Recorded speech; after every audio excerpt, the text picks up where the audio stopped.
Não como um filme, não como uma página de livro. Imagine com a sua própria pele. Você está em uma câmara escurecida. Não é um velório, mas o corredor frio e vasto de um campo de extermínio. O ar é pesado, uma mistura do odor acre de desinfecção barata com o suor frio do desespero. As luzes, fracas e amareladas, tremem no teto de concreto, lançando sombras que dançam como espectros. O cheiro de medo e morte parece ter impregnado as paredes, tornando-se parte da própria pedra. Em cada beliche de madeira, em cada cela úmida, rostos exaustos estampam uma dor que já não tem nome. Olhos fundos que viram o impensável. Corpos que são meros contornos de uma vida que lhes foi roubada. E, ainda assim, em meio a este horror que desafia a sanidade, que desfaz a própria definição de humano, nada se move no céu. Nenhuma fenda nas nuvens. Nenhum trovão de justiça. Nenhuma voz divina para dizer basta. Só o eco de uma pergunta, sussurrada em Yiddish, polonês, alemão, húngaro. Uma pergunta que atravessa o tempo e chega até nós. Onde Deus estava? Este vídeo não é uma resposta. É uma jornada por essa pergunta. Uma viagem ao coração do silêncio, sem mapas ou destinos certos. Apenas questionamentos que reverberam na história, na fé e na consciência humana. Para entender o tamanho do silêncio, primeiro precisamos ouvir o som do mundo que foi silenciado. A devoção judaica na Europa de antes da guerra não era apenas uma crença privada. Era o ar que se respirava. Era identidade, cultura. Um pacto tecido ao longo de milênios, nos estétos da Polônia, nos bairros vibrantes de Berlim ou Budapeste.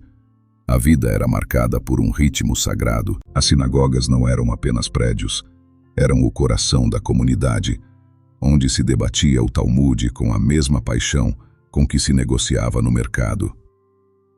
As orações diárias, o Shacharit, Mincha, Maariv, eram a pontuação do dia. A Torá, o rolo sagrado, não era um livro, mas a própria árvore da vida. O Kashrut, as leis alimentares, transformavam cada refeição em um ato de consciência. As festas, Rosh Hashanah, Yom Kippur, Pesach, não eram feriados, mas a renovação anual da aliança com Deus e com a história. Cada ritual era um fio na tapeçaria da sobrevivência espiritual. Mesmo diante de pogroms e perseguições antigas, eles mantinham a memória dos patriarcas, cantavam os salmos de Davi e sonhavam com a promessa de Sião. A fé era a sua pátria portátil. O nazismo não quis apenas matar judeus, quis apagar essa tapeçaria. A solução final não era apenas um projeto de genocídio, mas de deicídio.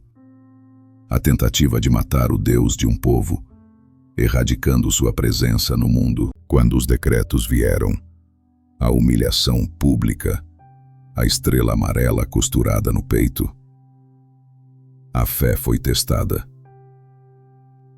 Quando foram confinados nos guetos superlotados de Varsóvia e Lodz, muitos continuaram praticando em segredo, acendendo velas de Shabat em porões escuros, ensinando hebraico às crianças com a fome corroendo o estômago. Mas então vieram os trens. E o nazismo tentou despojar o que restava, a própria dignidade de crer. E quem orquestrou essa tentativa de apagar Deus? O que habitava a alma do regime? Adolf Hitler, batizado na Igreja Católica, manteve uma relação pública e calculista com a fé. Em seus discursos, ele frequentemente invocava a providência, ou o Todo-Poderoso, usando a linguagem da religião para santificar sua missão profana. O regime promoveu uma versão distorcida e herética de cristianismo, o cristianismo positivo, que rejeitava o Antigo Testamento judaico, negava a divindade de um Cristo judeu e o reimaginava como um guerreiro ariano lutando contra a corrupção judaica. Em particular, porém, as evidências mostram um profundo desprezo de Hitler pelo cristianismo tradicional, que ele via como uma religião fraca e flácida, incompatível com a moralidade do super-homem nazista. O regime buscou sistematicamente minar o poder das igrejas, prendendo pastores e padres dissidentes. Dentro do Terceiro Reich, surgiu o conceito de Gottgläubig, literalmente, crente em Deus, mas fora de qualquer igreja organizada. Era uma fé vaga, desvinculada da tradição, que podia ser facilmente moldada para servir à ideologia do Estado. A crença num poder superior que abençoava a nação alemã, a raça ariana e seu Führer. Uma fé sem mandamentos, exceto a lealdade ao Reich. Essa fé pervertida foi o motor espiritual de uma ideologia baseada na ciência pervertida. A ideologia nazista classificava os seres humanos numa hierarquia racial. No topo, o Übermensch, o ariano. Na base, o Untermensch, o sub-humano. Uma categoria que incluía eslavos, ciganos e, em seu degrau mais baixo, o judeu, visto não apenas como uma raça inferior, mas como uma antirraça, um vírus a ser exterminado para a saúde do mundo. Essa crença deu a licença moral para a solução final, planejada com frieza burocrática na Conferência de Wannsee em 1942. O Holocausto não foi um ato de barbárie impulsiva, foi um processo industrial, metódico. Os guetos funcionaram como depósitos. Os Einsatzgruppen, esquadrões da morte móveis, fuzilaram mais de 1 milhão de pessoas a céu aberto no leste europeu. E finalmente os campos, Auschwitz-Birkenau, Treblinka, Sobibor, Belzec, foram construídos como fábricas, com a morte como produto final. E é aqui, no coração dessa máquina de extermínio, que a teologia se quebra. Como conciliar a fé num Deus bom, justo e onipotente com as chaminés de Auschwitz? Se Deus mantinha uma aliança com o povo escolhido, por que seu povo foi assassinado em massa sem socorro visível? Esta é a crise teológica mais aguda da história humana. O Holocausto é o problema do mal, elevado a uma potência infinita.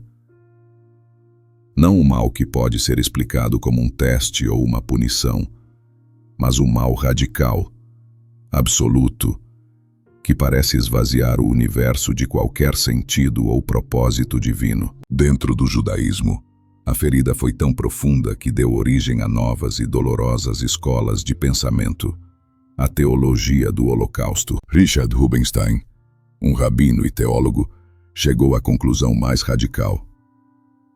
Em sua obra After Auschwitz, ele declarou a morte de Deus. Não que Deus nunca tenha existido, mas que o Deus da aliança, o Deus que age na história, morreu em Auschwitz. A humanidade, segundo ele, está agora sozinha num universo frio e sem sentido, e deve criar seus próprios valores sem consolo divino. Em contraste, Eliezer Berkovits argumentou não pela ausência de Deus, mas por seu Hester Panim, o ocultamento da face. Para Berkovits, Deus se escondeu para permitir o livre-arbítrio humano, mesmo em sua forma mais monstruosa. Deus estava presente, mas em silêncio, sofrendo com cada vítima, mas se recusando a intervir e anular a liberdade humana que ele mesmo concedeu. A fé, nesse contexto, é a coragem de acreditar na presença oculta de Deus, apesar do silêncio. Já o filósofo Emil Fackenheim propôs uma resposta prática e desafiadora. Ele disse que o Holocausto impôs um novo mandamento, o 614 mandamento, além dos 613 da Torá. És proibido de conceder a Hitler uma vitória póstuma. O que isso significa?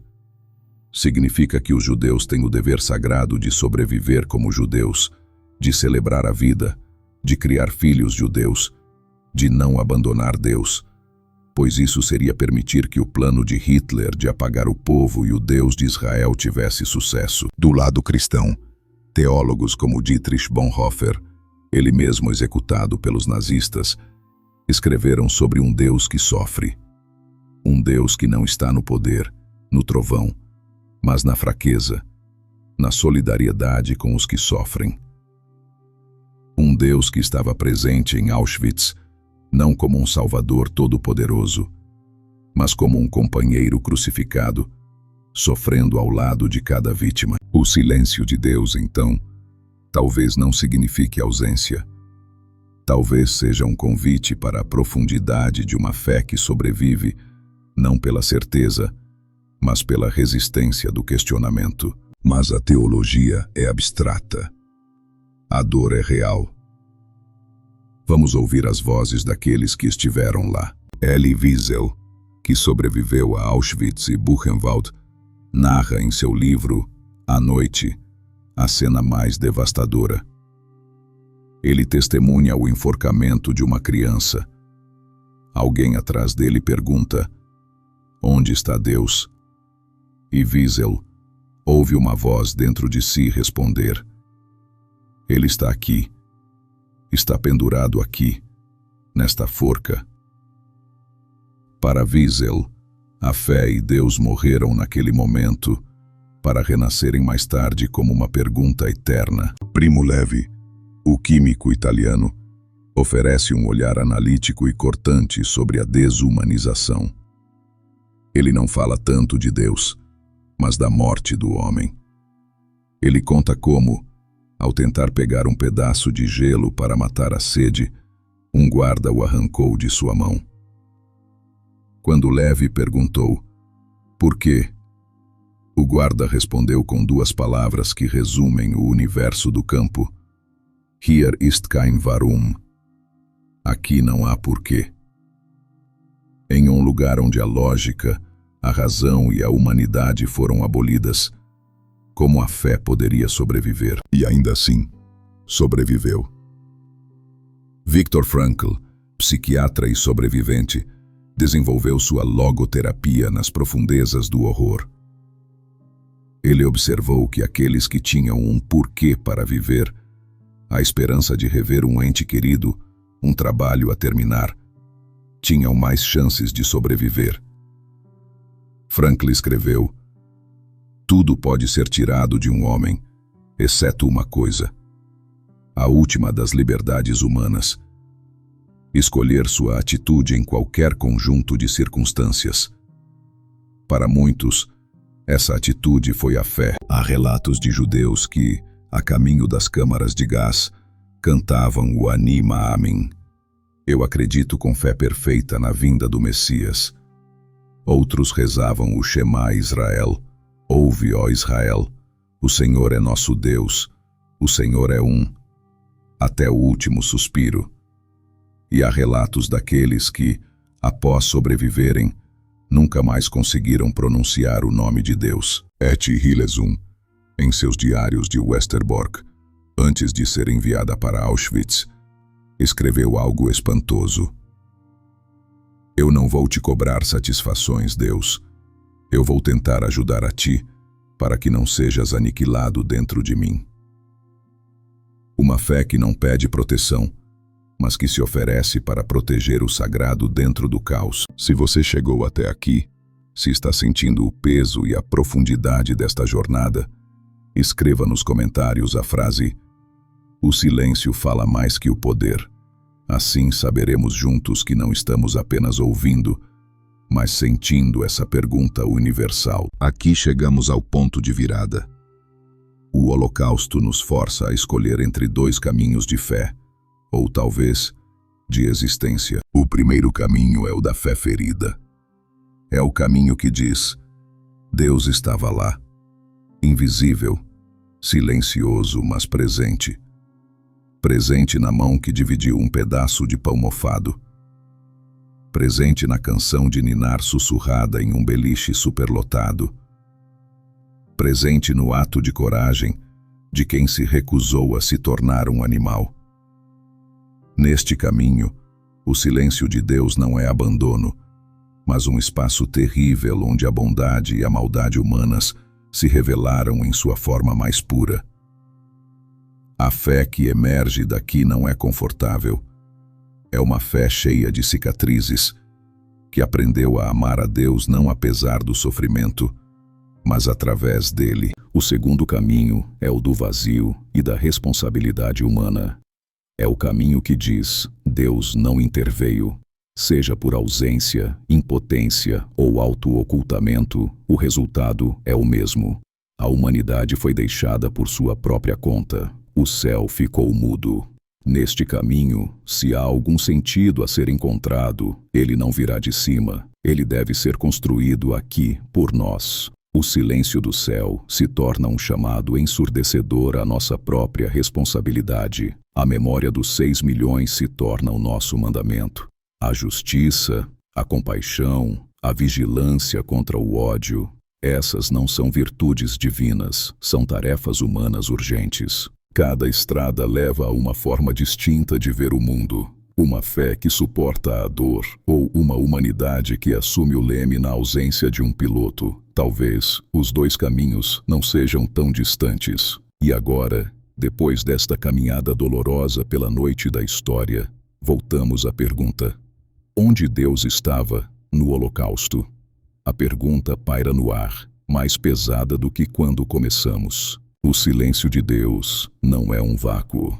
Talvez seja uma tela escura, onde a humanidade pintou sua mais terrível obra-prima de crueldade e, em cantos quase invisíveis, seus mais sublimes atos de amor. Talvez a resposta não esteja no céu, mas na terra. Talvez o Holocausto não tenha sido um teste de Deus para nós, mas um teste de nós para nós mesmos, com Deus como a principal testemunha silenciosa. O silêncio dele se tornou um espelho, forçando-nos a encarar o abismo que existe dentro de nós. Eu não entrego a resposta, porque essa pergunta não foi feita para ser respondida. Foi feita para ser vivida.